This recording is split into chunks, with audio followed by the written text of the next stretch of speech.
Hello and welcome to Money Girl's Quick and Dirty Tips for a Richer Life. I'm your host, Laura Adams. If you're like most Americans, you have a credit card or two in your wallet and wouldn't leave home without it.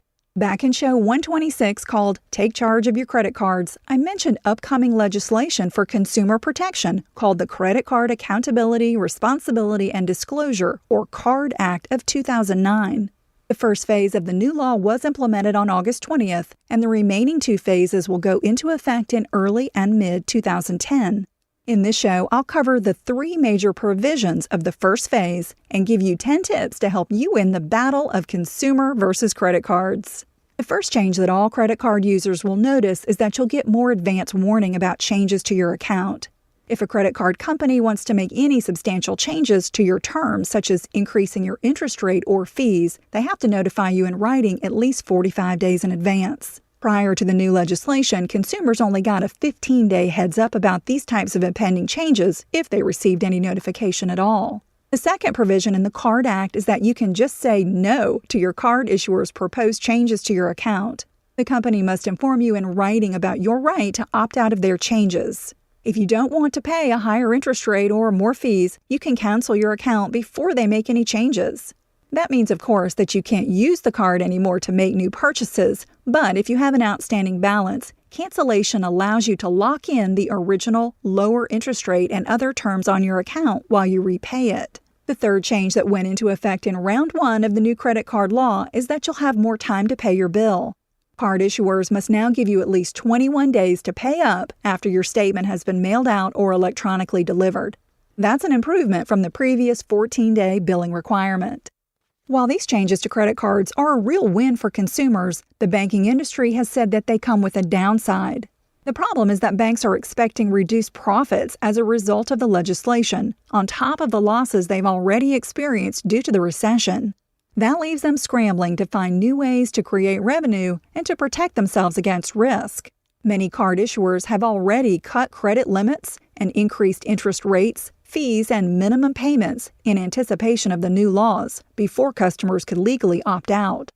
By the way, the new rules don't prohibit slashing your credit limit or increasing your minimum payment, and you can't opt out of those changes like you can with interest rate hikes and fees. In general, credit may become less available for individuals and small businesses under the new regulations. Or it may take a higher credit score to allow you to get the same amount of credit that you could have gotten before.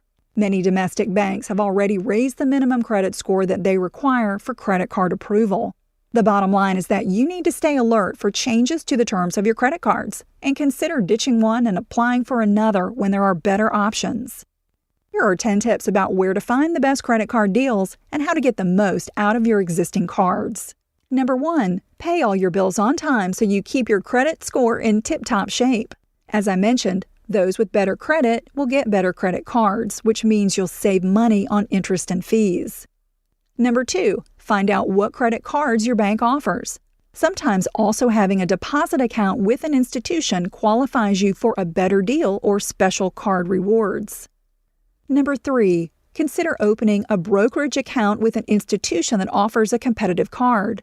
For example, Charles Schwab has been recognized for their Visa Rewards card that gives brokerage customers 2% unlimited cash back with no annual fees. Number 4, if you have a card that you like but haven't used in a while, consider making at least a couple small charges on it each year. That will prevent the issuer from canceling the card due to inactivity and ensure you keep a good credit card. Number 5, set up your credit card for an automatic minimum payment. Some institutions, such as Chase, offer special rewards for enrollment in auto pay. That way, you'll be sure to never miss a payment deadline and get stuck with increasing late fees and penalties. If you can pay more than the minimum, you can always change the transaction amount before the due date.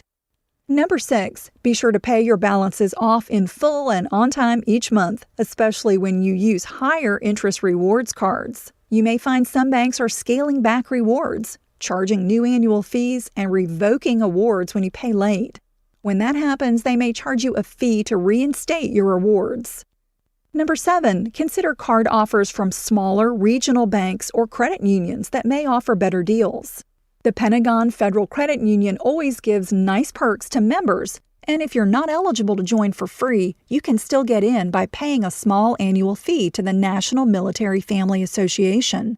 The Pentagon Credit Union has a rewards card that pays cash back each month of 5% for gas purchases, 2% at supermarkets, and 1.25% on everything else with no annual fee.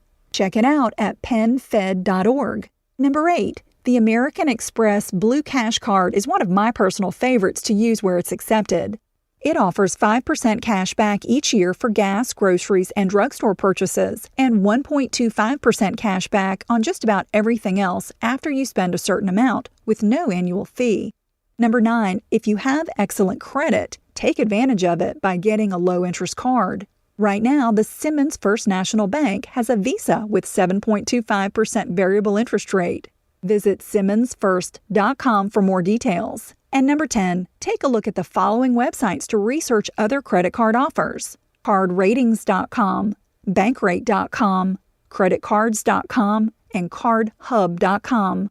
You'll find links to all the resources I've mentioned at moneygirl.quickanddirtytips.com. I'll keep you updated about the next phase of regulations that'll take effect in February of 2010. That's when we'll see restrictions on interest rate increases, new gift card policies, limitations placed on marketing credit cards to young adults, and much more. Keep up with me on Twitter under the username Laura Adams with no space. Find all my other contact information at moneygirl.quickanddirtytips.com. I'm glad you're listening. Cha-ching! That's all for now, courtesy of Money Girl, your guide to a richer life.